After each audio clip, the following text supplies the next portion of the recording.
시기온옷에 맞춘 선지자 하박국의 기도라. 여호와여, 내가 주께 대한 소문을 듣고 놀랐나이다. 여호와여, 주는 주의 일을 이 수년 내에 부응하게 하옵소서. 이 수년 내에 나타내시옵소서. 진노 중에라도 긍휼을 잊지 마옵소서. 오늘은 수년 내에 부응하게 하옵소서라는 제목으로 함께 말씀 나누겠습니다. 인생 살다 보면 설명하기 어려운 일들이 많이 있습니다. 소위 말해 인과관계, 즉 결과는 있는데 원인에 대해서 설명하기 어려운 일들 참 많죠. 특히나 이제 우리 같은 기독교인 입장에서는 하나님의 뜻, 하나님의 섭리라고 하는 시각에서 본다면 야, 이런 일이 어떻게 일어날 수 있나, 좀 받아들이기 어렵다, 이제 이런 사건들이 있습니다. 뭐 불의의 사고 같은 것들도 여기에 해당이 되겠죠. 지난주에 그 미국에 있는 마이애미라고 하는 유명한 휴양 도시에서 아파트 한 채가 그냥 절반 이상이 와르륵 무너진 사고가 생겼습니다. 상당히 충격적인 일인데요. 그래서 거기에 지금 159명이 여전히 그 밑에서 이제 한 명도 구조되지 못하고 첫날을 제외하고는 단 한 사람도 구조하지 못한 상태에서 시신도 하나 꺼내지 못하는 상황이 지금 이어지고 있죠. 이 사고를 상당히 미국 사람들이 되게 충격적으로 보시는 것 같더라고요. 우선은 좀 믿어지지 않는, 왜냐하면 그 아파트가 지어진 지는 오래됐지만 상당히 고급 아파트에 해당되는 건물이기 때문에 많은 사람들이 단기 렌트를 하고 사용을 하는 곳입니다. 그러다 보니 우리 되게 이제 그렇게 건물이 무너지면 건축상의 문제나 관리상의 문제, 되게 인재라고 우리가 생각하고 예상하지 않습니까? 미국도 저렇구나라는 거 하고, 또 하나는 그렇게 큰 사고가 일어났는데 구조 작업이 제대로 되질 않는 거예요. 뭐 유독가스가 계속 나오고 또 차량에 화재가 나고 층마다 계속해서 스파크가 튀고 위험하기도 하면서 또 날씨는 계속 폭우가 쏟아붓고 그러니까 화재와 폭우가 번갈아 가면서 구조가 상당히 힘들다고 합니다. 그래도 그렇지 그 미국 땅에서 벌어진 사고인데 한 명도 구조를 못하고 지금 저렇게 난처하게 중장비를 동원하지 못하고 사람 손으로 뭐 하면은 무너진다 이래서 한 명 한 명 사람이 손으로 하니까 시간은 급한데 진척이 안 되고 있는 답답한 상황이 이어지는 것 같더라고요. 그러니까 처음에는 안타깝다가 그 다음엔 이제 분노하는, 그러니까 뭐 아프리카에 있는 국가든 미국이든 한국이든 이런 급작스러운 사고를 잘 처리하는 나라는 별로 없는가 보다 하는 생각이 들 정도입니다. 어쨌든 이런 불의의 사고 앞에 사람들은 항상 무고한 생명이 희생되는 일, 답답하게 느끼죠. 그러니까 해석이 안 되는 거예요. 왜 이런 일이 벌어지는가? 왜 이런 사람들이 희생을 당하는가? 피해를 입는가? 이런 질문이죠. 또 수개월 전부터 시작한 미얀마 사태, 사실 미국의 일은 사고라면 미얀마 사태는 가해자가 있는 거죠. 그래서 미얀마 군부에 의해서 지금 양곤이라든가 그 도심 한복판에서 군대와 경찰에게 총에 맞아 죽은 사람만 880명입니다. 지금 생지옥이 이어지고 있어요. 지금 미얀마 분들은 왜 이런 일이 우리 시대에 일어나고 있는가? 다 젊은 청년들, 청소년들이 죽는데 이게 어떻게 하나님이 계시다면 이런 일이 일어나는가? 아마도 지금 그 도시에 있는 그리스도인들 하나님 앞에 눈물로 기도하고 있습니다. 물론 지금 전 세계적으로 있는 코로나19 마찬가지라고 봅니다. 이해가 안 되죠? 하나님은 왜 이런 질병을 우리에게 주셨는가? 섣불리 해석하려고 하면 사실은 더 문제가 발생하기도 합니다. 더더군다나 지금 뭐 백신들 맞고 이제 마스크 벗었다 하는 나라들은 변이 백신이 일어나기도 하고 또한 뭐 좀 이제 허락이 되어서 막 다니고 이러다 보니까 지금 걱정되는 건 인플레이션, 공급이 딸리면서 경제가 폭등하고 이러면서 발생하는 빈부의 격차가 지금 50년 이래 가장 최대로 벌어진다고 하지 않습니까? 그래서 이러한 지표들을 보면서 이건 도대체 하나님이 과연 공의로우시다면 이런 일이 왜 벌어지는가? 왜 더 힘든 사람은 더 어려워지고 여기에 좀 플러스해서 이야기한다면 왜 나쁜 사람들은 더 잘 되는가? 뭐 이런 질문까지 가게 되는 거죠. 근데 이런 질문들은 오늘날 우리들만 한 건 아니고요. 바로 2600년 전 이 하박국 선지자도 그런 질문을 했습니다. 근데 하박국 선지자가 있었던 그 시기는 BC 한 605년경 됩니다. 그러니까 상당히 오래된 얘기죠. 그런데 그때도 비슷한 질문을 한 거예요. 당시에 남유다는 불의가 판치고 부패가 가득했습니다. 여호야김이라고 하는 왕이 다스릴 때인데요. 이 왕은 우상 섬기고 온갖 죄를 다 저질렀어요. 그래서 백성들이 참 힘들었습니다. 국방도 약해서 맨날 애굽에게 침략당하고 아수르에 이어서 바벨론에게도 맨날 힘든 어려움을 당했던 시절이에요. 그러니 하박국 선지자가 왜 하나님 믿는 우리가 이렇게 맨날 고난당하고 어려워야 됩니까? 또 왜 이렇게 이 나라 백성들 위한 사람들 중에는 의인이 없습니까? 왜 이렇게 죄가 가득합니까? 하나님, 이 죄를 왜 그냥 두십니까? 왜 악을 그냥 두십니까? 이게 하박국 선지자의 질문이었어요. 우리랑 좀 비슷하죠. 왜 잘못된 게 그냥 판칠까? 왜 악한 사람들이 저렇게 잘 되고 강할까? 뭐 이런 거죠. 근데 그때 하나님이 주신 답변이 이거예요. 내가 심판할 거다. 내가 저 죄에 대해 심판할 것이다. 그런데 어떻게 심판하느냐 하면 바벨론을 들어서 너희 유다를 심판할 것이야. 이게 하박국 1장이에요. 그랬더니 하박국이 아니 그건 아니죠. 이제 이렇게 하는 겁니다. 그건 아니죠. 아무리 우리가 죄를 졌어도 어떻게 바벨론을 들어서 쓰신다고 하십니까? 즉 악을 벌하기 위해서 더 거악을 들어서 더 큰 악을 들어 쓰신다는 건 하나님답지 않습니다. 그랬더니 여기에 대해서도 하나님 또 말씀하시는 거예요. 그 바벨론도 갈대안이라고 하는 이 바벨론도 역시 저들의 본인들의 죄 때문에 망하게 될 것이다. 내가 그놈들 이뻐서 들어 쓰는 게 아니라 다 죄를 지은 것에 대해서는 하나님의 심판이 임하는 것이다. 이렇게 말씀하세요. 그리고 이 심판의 때라고 하는 것은 결국 임하는데 미뤄질지언정 반드시 임한다. 그리고 2장 4절 그 유명한 말씀을 하시죠. 오직 의인은 믿음으로 말미암아 살게 될 것이다. 네가 볼 때는 악인이 형통하고 불의한 자가 잘 되는 것처럼 보일지 몰라도, 즉 저 바벨론이 그렇게 강력해 보이고 바벨론이 부유해 보이고 하나님 안 믿는 나라가 강력하고 부유하게 보일지라도 결국 이 땅에서 하나님의 뜻대로 살아간다는 것은 믿음으로 사는 것이다. 그리고 의인들은 힘으로 살아가는 게 아니라 믿음으로 살아가는 것이야. 그러니까 이 말씀을 듣고 믿고 받아들인 하박국 선지자가 하나님 앞에 찬양을 드리는 게 바로 오늘 우리가 읽은 하박국 3장입니다. 3장 1절 이렇게 시작하죠. 시기온옷에 맞춘 선지자 하박국의 기도다. 이 시기온옷이라고 하는 말은요, 이 탁월한 악보, 탁월한 찬양 이런 뜻입니다. 즉 노래를 붙인 이 찬양을 의미하는 것인데요. 하박국 선지자가 기도를 하면서 노래를 한다는 거예요. 찬양을 한다는 거예요. 이 찬양은 당연히 기쁜 찬양이죠. 그런데 무슨 내용을 가지고 찬양을 하는가 보니까 여호와여 내가 주께 대한 소문을 듣고 놀랐습니다. 즉 하나님의 말씀, 하나님의 답변을 듣고 내가 놀랐습니다. 여호와여 주는 주의 일을 이 수년 내에 부흥하게 하옵소서라고 말씀해요.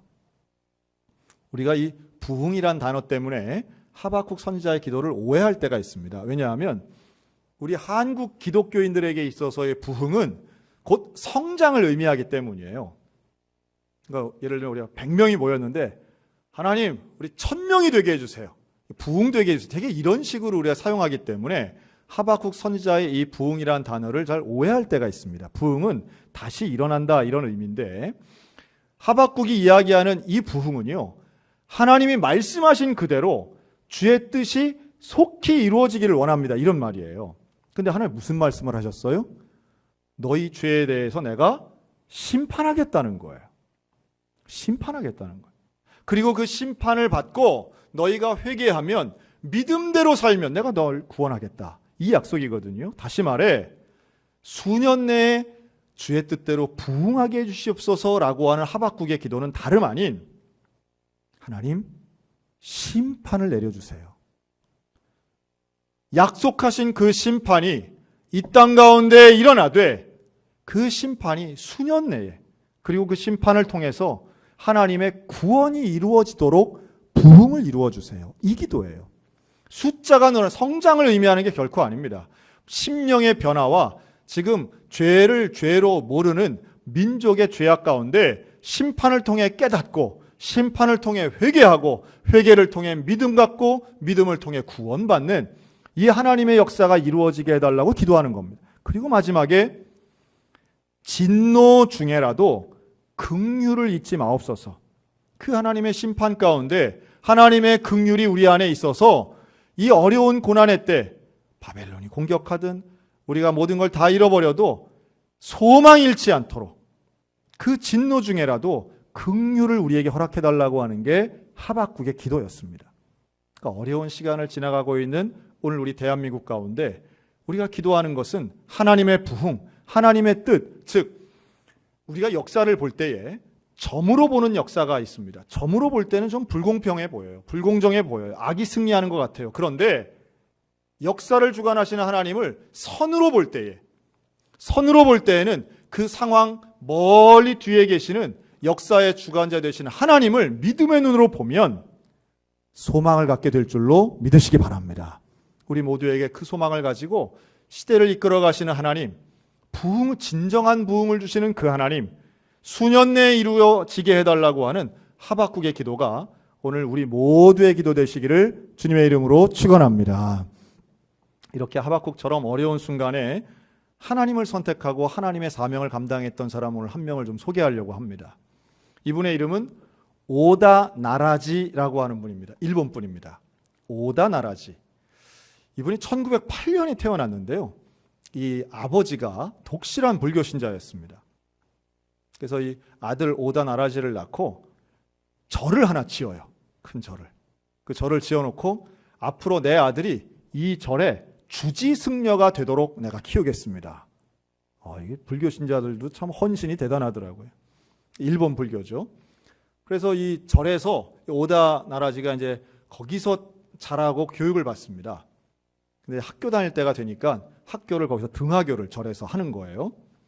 근데 얘가 청소년 시절이 되면서 오다 나라지의 마음속에 불교가 내가하고 좀 안 맞는 것 같다. 이제 이런 생각을 갖고 있었던 차에 길에서 노방전도하는 사람을 만나게 돼요. 복음을 전하는 거죠. 그래서 그 복음을 들었는데 이게 바로 내가 찾던 진리인 것 같다 하는 생각을 가지고 좀 이 성경에 대해 배우고 싶은 마음을 가지고 고베에 있는 성서학사에 입학을 하게 됩니다. 여기서 교육을 받으며 성경을 알게 되고 예수님을 만나고 구원을 받아요. 그러면서 복음에 대한 감격을 누리고 죄를 회개하고 복음의 감격을 누리는 거죠. 그리고 하나님 앞에 결단합니다. 내 일생을 하나님께 드리겠습니다. 그리고 이 복음을 세상 사람들에게 전해야 되는데 누구에게 전할까? 이 시대에 가장 복음이 필요한 불쌍한 나의 이웃이 누구인가 고민하던 중에 그 이웃은 바로 저 조선인들이다라는 결론을 가져요.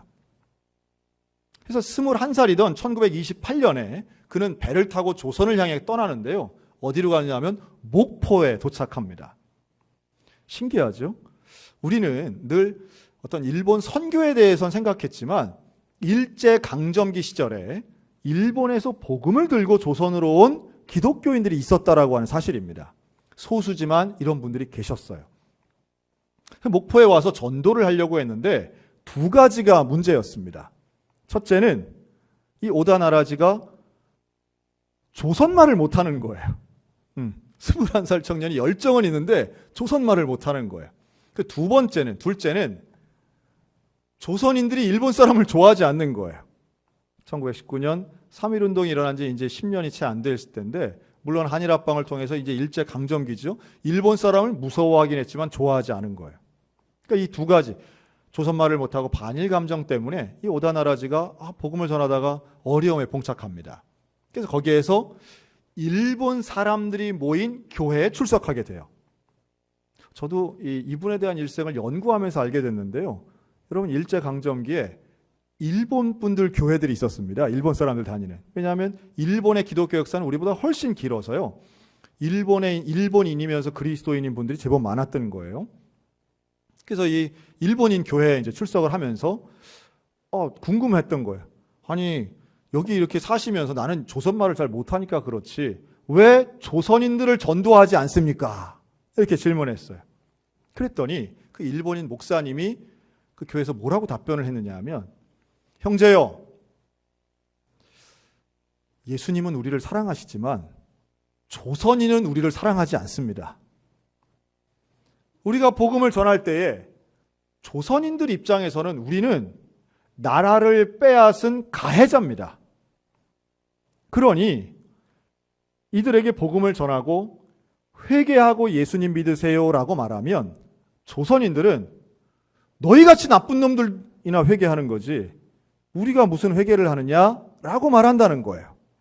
그래서 조선 사람들한테는 우리가 전도하는 건 효과가 없습니다. 전도가 안 됩니다. 우리끼리만 예배 드려야 됩니다. 이렇게 말하더라는 거죠. 충격을 받습니다. 그래서 이 오다나라지가 그 말이 왜냐하면 틀린 말이 아닌 거예요. 그래서 도전을 받고 고민합니다. 기도합니다. 그래도 복음 전해야 되지 않을까? 그래서 기도의 결론이 어떻게 났느냐? 그러면 내가 조선인이 돼야 되겠다. 내가 조선인 할 수만 있다면 조선인보다 더 낮은 사람이 되어서 일본인이라는 그것 때문에 복음을 못 받아들인다면 내가 더 낮아져야 되겠다. 그래서 목포를 떠나서 경성을 갑니다. 경성에 가서 조선말을 배우려고 나에게 조선말을 좀 가르쳐줄 사람을 찾았는데 경성은 반일 감정이 더 높았다고 그래요. 그래서 안 되겠다. 그래서 찾아간 곳이 어디까지 가느냐 하면 함경도까지 갑니다. 함경도에 가서 조선말을 배워요. 그리고 그곳에서 막장 탄광에 들어가서 일을 하는데요. 가장 힘든 일을 하면서 함경도에 계시는 분들, 좋은 분들을, 조선인 사람들을 만나서 조선말도 배우고 험한 일도 합니다. 일본 사람이 와서 조금 더 편하게 살 수 있는데 이런 막장 일을 하면서 자기들에게 그 띄엄띄엄 조선말을 배워가며 복음을 전하는 이 오다나라지에게 함경도 분들이 감동을 받았다고 그래요. 제법 많은 숫자가 예수를 믿게 되고 전도하게 됩니다. 전도받게 됩니다. 그랬더니 조선말을 잘하게 되고요. 이 오다나라지가 그때 뭘 또 결심하느냐 하면 야, 이분들을 내가 성경을 더 잘 가르치기 위해서는 성경 공부를 좀 더 해야 되겠다. 나이가 젊으니까요. 그래서 어디로 갈까 하다가 다시 경성으로 옵니다. 그리고 경성에 와서 성경을 배울 수 있는 곳을 찾아 들어가게 되는데 그게 바로 경성 성서학원입니다. 여러분, 이 경성 성서학원이 어느 학교인지 아세요? 이게 지금의 서울신학대학입니다. 이 경성 성서학원을 오다나라지가 25살에 졸업을 하고 26살에 목사가 되는데요. 목사 안수를 받는데 그때 안수받았던 교단이 바로 조선 성결교회였습니다. 다시 말해 우리 성결교단에서 안수를 받아요. 목사님이 돼요. 참 놀라운 역사죠. 물론 여기에는 그러고나 성결교회에서 목회를 하신 건 아닙니다. 그분은 정말 복음을 전하기 위해 성경을 배우기 위해서 경성 성서학원에 들어가셨던 거죠. 20대 중반의 나이에 그는 열심히 복음을 전하는 목사님이 됩니다. 이 오다 목사님이 열심히 복음을 전하는 것이 조선인들에게는 유창한 조선어를 잘하는 것도 특징이었지만 그에게는 분명한 신학, 즉 일본인이 아닌 하나님의 백성이라고 하는 자기 정체성이 많은 조선인들에게 감동을 줍니다. 그리고 이 오다 목사님의 아주 유명한 일화인데요. 1937년 그의 나이 30살 때예요. 평양에 있는 숭실 전문학교에 그 강당에 6,000명이 모인 자리에서 그가 설교를 합니다. 학생들뿐 아니라 많은 조선인들이 모여서 일본인인 목사님, 오다 목사님의 조선어 설교를 듣는 거예요. 근데 그 자리에서 이 오다 목사님이 뭐라고 설교를 했느냐 하면 신사참배는 죄악입니다. 하나님이 신사참배 원치 않습니다. 10계명을 위반하는 것입니다. 이렇게 설교를 했어요. 거기 모인 6,000명의 기독교인들 환호를 합니다. 그런데 그 자리엔 조선인들만 있었던 게 아니라 사복을 입은 일본 순사들도 있었습니다. 설교를 마치고 내려오는 이 오다 목사님 그 자리에서 붙잡혀서 체포되어서 5개월간 옥고를 치릅니다. 고문을 당해요. 그 고문을 당하는 가운데 이 오다 목사님이 일관되게 진술한 내용이 수사기록에 써 있습니다. 우리 일본의 가장 큰 죄는 조선 사람을 사람으로 인정하지 않은 죄입니다. 그리고 신사참배에 대한 본인의 의견도 전혀 꺾지 않았습니다. 재미있는 것은 그때 이 오다 목사님을 체포했던 일본 순사 중에는 진짜 오다 목사님을 조선인으로 알았다는 거예요. 몇 명은. 왜냐하면 조선말도 잘했지만 신사참배를 거부하는, 이걸 죄악으로 여기는 일본 사람이 있다는 건 상상도 못했기 때문이에요. 그리고 이들의 입장에서는 오다 목사님은 종교인이 아닌 민족의 반역자였습니다. 일본의 배신자였습니다. 그러지 않겠어요? 입장을 바꿔놓고 생각해도 국적이 일본인데 어떻게 저런 말을 할 수가 있나라고 생각했다는 거죠. 5개월의 옥고 후에 오다 목사님은 일본으로 추방당합니다. 재밌죠? 일본 사람이 일본으로 추방당해요. 그런데 일본에 가셔서도 이 목사님은 조선인을 위해 삽니다. 가서 교회를 개척해요. 그런데 그 교회가 하나같이 제1한국인들을 위한 교회였습니다. 교토 제1한국인 교회. 또 지역마다 있는 고베 제1한국인 교회들을 개척하고 거기서 목회하십니다. 그러면서 본인의 이름을 바꿔요. 이름을 한국식 이름으로 바꾸는데 전영복이라는 이름을 바꿉니다. 오히려 조선인들은 창씨개명을 통해서 일본 사람 이름으로 바꾸는데 이 일본인인 오다 목사님은 한국 이름으로 바꾼 거예요. 왜 전영복이냐? 그 전자를 밭전자를 씁니다. 밭전자는 입구 가운데 십자가를 그리는 건데요. 내 입으로는 십자가만 전하겠습니다. 영복, 영원히 복음만 전하는 사람 되겠습니다. 이런 의미였어요. 그분은 1980년 돌아가실 때까지 제1한국인 전도에 헌신하시면서 하나님 나라 확장을 위해서 일하셨습니다. 제가 이분의 일생을 연구하면서 정말 어떤 국적이나 민족을 초월해서 하나님 나라 백성답게 살아가는 게 이런 게 아니겠는가. 그리고 이분은 한국인을 만나 설교할 때마다 일본의 범죄에 대해 회개했고 용서해달라는 말을 빠뜨리지 않고 매번 반복하신 분이라는 거예요. 어떤 면에서 하박국 선지자와도 연결성이 있다고 봅니다. 심판해달라는 말을 어떻게 해요? 그러나 그 심판에 대한 기도, 부흥에 대한 기도는 다름 아닌 하나님에 대한 믿음의 고백이었다라고 하는 겁니다. 오늘 우리가 해야 되는 건 대한민국을 위한 것이고 나라와 민족을 위한 기도인데 여기에는 전적인 하나님 나라 백성의 믿음의 시각이 있어야만 합니다. 죄악에 대해서는 심판받지요. 그런데 하나님 앞에서는 믿음으로 소망을 달라고 기도하는 거예요.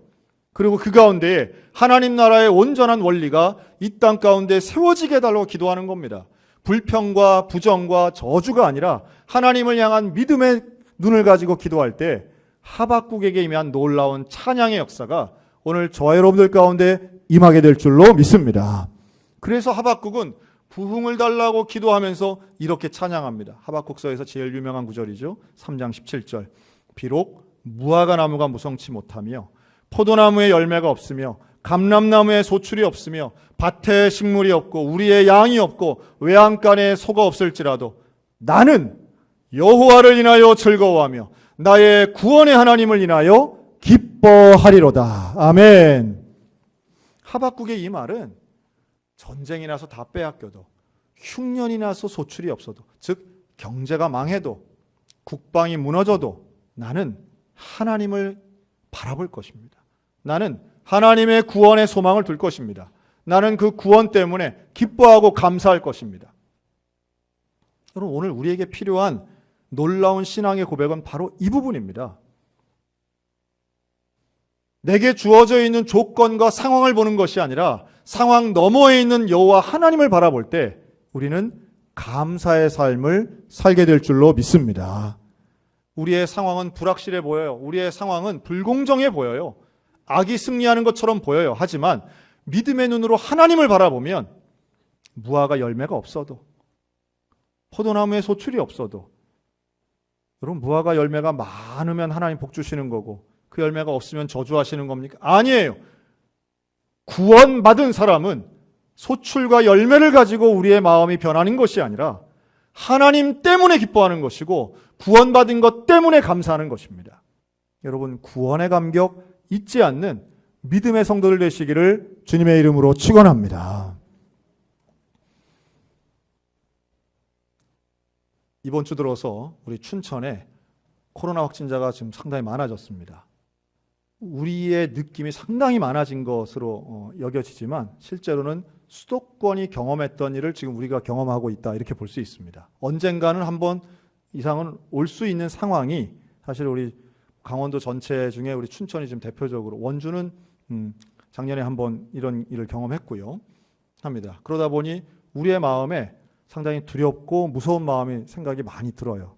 그래서 아이고 그냥 뭐 홈플러스 갈 걸 롯데마트 괜히 갔다 뭐 이러고 뭐 이제 이렇게 이제 뭐 생각들이 막 나는 거죠. 뭐 어디 체육관에 뭐 줄 서 가지고 계신 분들 뭐 난리가 났다. 이제 큰 일이 났다. 이제 뭐 학교를 뭐 안 가야 된다. 뭐 이제 여러 가지 이야기들 생각들이 드실 거예요. 그러나 이미 지금 수도권에 있는 교회나 기관들은 이미 이걸 여러 차례 반복적으로 경험하고 지금들도 당하고 있는 상황입니다. 그러다 보니 몇 주 전에 경기도에 있는 한 교회에서 일어난 일이에요. 이 교회에 이제 예배를 드리고 집에 가신 한 성도에게 보건소에서 전화가 온 겁니다. 선생님 지난 주간에 어떤 식당을 가셨죠? 그 식당에 선생님 앉은 자리 근처에 확진자가 있었기 때문에 선생님이 밀접 접촉자가 되셨습니다. 지금 빨리 보건소에 와서 검사를 받으세요. 이 연락을 받은 거예요. 그래서 이 성도가 보건소에 가서 검사를 했습니다. 그랬더니 양성 판정이 나온 거예요. 그러니까 이제 역학조사 들어가겠죠. 어디 다녀오셨습니까? 그랬더니 그저께 교회 다녀왔습니다. 교회에 연락이 왔어요. 그래서 교회에서는 CCTV를 돌려보고 그분 주변에 앉은 분들이 이제 파악이 됐어요. 그래서 이제 교인들이 검사를 받은 겁니다. 검사를 받았는데 참 다행스럽게도 전체 교인 모두가 다 음성 판정이 나왔습니다. 아무도 감염되지 않았어요. 자, 이러면 그 교회에서는 어떤 반응이 주류를 이뤘을까요? 1번, 하나님 다 음성 판정 받게 해서 참 감사합니다. 2번, 그놈 누구냐? 그놈 누구냐? 남자인지 여자인지 알지도 못하면서 그놈 누구냐? 아주 난리가 났어요. 그놈 누구냐? 목사님은 알죠. 왜냐하면 보건소에 연락 받았으니까. 목사님을 찾아와서 명단 내놓으라는 거예요. 누구인지. 여러분 이 교회 이런 일이 한두 교회에서 벌어지는 게 아닙니다. 우리 교회는 어떨까요? 아직까지 우리 교회는 확진자가 왔다 가신 적이 없기 때문에 이렇게 우리가 평온하게 있죠. 그놈 누구냐 소리 다 나왔다는 거예요. 그러면 이제 목사님 그거 알아서 뭐 하시려고요? 방역은 보건소가 하는 겁니다. 그때 대답이 이거예요. 누군지 알아야 대처를 할 거 아닙니까? 그래서 그랬대요. 무슨 대처를 하시려고 하냐고. 어떤 대처를 하시려고 하냐고. 누군지 알면 그 사람 미워하고 그 사람 저주하고 그 사람 원망하고 그 사람 피해 다니고 그러려고 하는 거 아닙니까? 제가 이런 질문 드리고 싶어요. 여러분 그 양성 판정 받으신 분은 피해자입니까? 가해자입니까? 피해자죠. 그분이 무슨 뭐 일부러 바이러스 퍼뜨리려고 하신 것도 아니고 그분이 불법을 저지른 것도 아니었어요. 생각을 했습니다. 입장을 바꿔놓으면 답이 금방 나온다. 그 최초 확진자가 당신 아들이었으면 어떻게 합니까? 나라면 그놈 누구냐 소리가 여러분 나오겠습니까? 아니면 위로받고 싶겠습니까? 답이 명확한데도 많은 사람들이 내 문제가 아니고 나는 피해자라고만 생각하니까 원망의 대상만을 찾더라는 거예요. 참 우리의 신앙이 얼마나 얄팍한지 몰라요. 오다 목사님은 일본임에도 불구하고 국적보다도 하나님 나라 영광을 위해 난 조선인이 되겠다. 아니 그보다 더 낮은 존재가 되겠다고 해서 평생을 사랑하며 조선을 위해서 헌신했는데 우리는 내가 음성이 나와도 그냥 원망의 대상 찾으려고 잡으려고 한다면 그게 무슨 그리스도인이겠느냐라고 하는 거예요. 제가 미리 말씀드리는 거예요. 우리 교회도 얼마든지 확진자가 왔다 가실 수 있습니다. 지금은 누구나 검사받고 뭐 자가격리되고 혹은 밀접 접촉가 될 수 있어요. 오히려 그 질병의 치료에 전념하고 더 확산이 되지 않도록 하는 노력이 필요하며 위로와 격려가 필요한 것이지 무슨 차별하고 원망하고 저주하고 발굴해내는 거 여러분 이거는 지혜로운 일이 아니라고 생각합니다. 미리미리 말씀드려요. 혹시 우리 교회에도 얼마든지 발생할 수 있으니까요. 여러분 올 한 해를 한번 돌아봅니다. 오늘은 6월 마지막 주지요. 올해의 절반 지났습니다. 올 절반 상반기를 되짚어 볼 때에 우리에겐 참 힘든 일도 많았고 어려운 일, 아직도 해결되지 않은 문제들 산적해 있습니다. 하지만 그럼에도 불구하고 주님이 우리를 사랑하시는 그 믿음의 눈을 가지고 우리는 또 앞으로 걸어나가야만 합니다. 그래서 우리는 다음 주 맥추감사 주일을 지냅니다. 여러분 맥추절의 의미는요, 돌아보니 감사한 거예요. 감사를 결심하는 거예요. 그리고 앞으로의 남은 절반도 하나님과 함께 하겠다라고 하는 결단의 의미로 우리는 맥추절을 지킵니다. 원래는 보리 추수한다 이런 단어의 뜻이지만 우리가 지금 농사 짓는 시대가 우리 분들이 많지 않잖아요. 그래서 그 맥주절의 의미를 우리는 돌아봐도 또 내다봐도 우리는 감사합니다. 마치 하박국이 열매가 없어도 소출이 없어도 외양간에 소가 없어도 나는 감사하겠습니다 라고 결단하는 그 믿음의 시각이 오늘 우리들 가운데 있어야 되는 것이지요. 사랑하는 성도 여러분, 오늘 우리에게 불평과 저주와 원망보다 사랑과 믿음의 눈으로 하나님 바라보시기를 주의 이름으로 권면합니다. 그리고 돌아봐도 내다봐도 하나님 나와 함께 하신다라고 하는 그 믿음을 가지고 오늘도 온전하게 걸어가셨으면 좋겠습니다. 하박국이 기도했던 수년 내에 이루어지게 해달라는 그 부흥의 기도가 오늘 우리 나라와 민족을 위해서도 기도하고 또한 우리 가정과 개인을 위해서도 간절히 기도할 때 하나님 붙잡고 승리의 길 걸어가는 저와 여러분들 다 되시기를 주님의 이름으로 축원합니다. 아멘. 기도하겠습니다.